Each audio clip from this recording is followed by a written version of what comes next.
Friends, सो आज हम top 10 reaction देखेंगे जो कि MSTCET में रिपीटेड होती हैं। सो सबसे पहले हम देखेंगे ये तीनों रिएक्शन। सो उसके बाद हम ये रिएक्शन देखेंगे। सो 10 रिएक्शन है यहाँ पर, ये जो MSTCET में रिपीट होते हैं। सो सबसे पहले वुड्स रिएक्शन, पिटिक रिएक्शन और वुड्स पिटिक रिएक्शन, इन तीनों में आपको देखें तो रिएजेंट सेम होगा, यानी ड्राइथर यानी ड्राइथर यानी ड्राइथर। दूसरी यहाँ पर ट्रिक क्या होगी, जो भी रिएक्टेंट में होगा यहाँ पर डबल होगा। एग्जांपल के तौर पर यहाँ पर देख सकते हैं CH3 है तो यहाँ पर डबल हुआ है। सो इस तरह से आप याद रख सकते हैं। और उसके बाद हम देखेंगे मतलब यहाँ पर डिफरेंस क्या होगा, यहाँ पर अल्काइल हैलाइड है, यहाँ पर बेंजाइल हैलाइड है। इस तरह से आप देख सकते हैं। सो इस तरह से आप याद रख सकते हैं। उसके बाद हम देखेंगे जिसमें प्रोडक्ट हमें अल्डिहाइड मिलेगा। ये ट्रिक है हमारे पास, जिसमें इन पांचों रिएक्शन में हमें प्रोडक्ट क्या मिलेगा, अल्डिहाइड मिलेगा। सो ये रिएक्शन कौन कौन सी है, Stephen reaction, Gattermann reaction, Tiemann reaction, Rosenmund reaction और रिटार्ड रिएक्शन। इन पांचों ही रिएक्शन में प्रोडक्ट हमें अल्डिहाइड मिलेगा।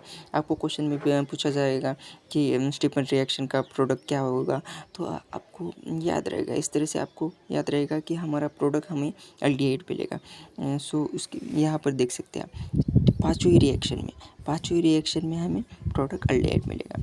सो सबसे पहले हम देखेंगे स्टीफन रिएक्शन में क्या होगा, यहाँ पर साइनाइड के साथ रिएक्शन होगी। स्टीफन रिएक्शन में साइनाइड के साथ रिएक्शन होगी। साइनाइड SnCl2 और SCl रिएजेंट होगा। और आपको प्रोडक्ट तो मालूम है, हमारे पास प्रोडक्ट है अल्डिहाइड।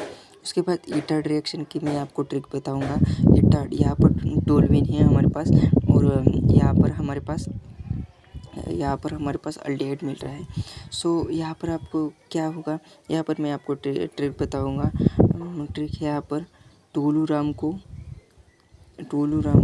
रिटायर करो बेंजाल्डिहाइड। इस तरह से आपको यहाँ पर ट्रिक है। टोलूराम यानी ये हमारे पास टोलूराम मतलब यहाँ पर हमारे पास ये, और बेंजाल्डिहाइड ये है। रिटायर करो, रिटायर से ईटार्ड रिएक्शन। सो इस तरह से आपको याद रख सकते हैं, ये टोलूराम को रिटायर करो बेंजाल्डिहाइड। उसके बाद रोजनमन रिएक्शन, ये H2PDBSO4 है, आपको प्रोडक्ट तो मालूम है। इसी तरह से गटरमन कोच और इसी तरह से टाइमन। सो इसके बाद हम फिंकस्टन रिएक्शन और शॉर्ट रिएक्शन देख सकते हैं। फिंकस्टन रिएक्शन में क्या होगा, यहाँ पर रिएजेंट याद रख सकते हैं। यहाँ पर ये दोनों ही रिएक्शन सेम है, सिर्फ यहाँ पर आपको रिएजेंट याद रखने हैं। यहाँ पर है यानी आई, और यहाँ पर है ये जी।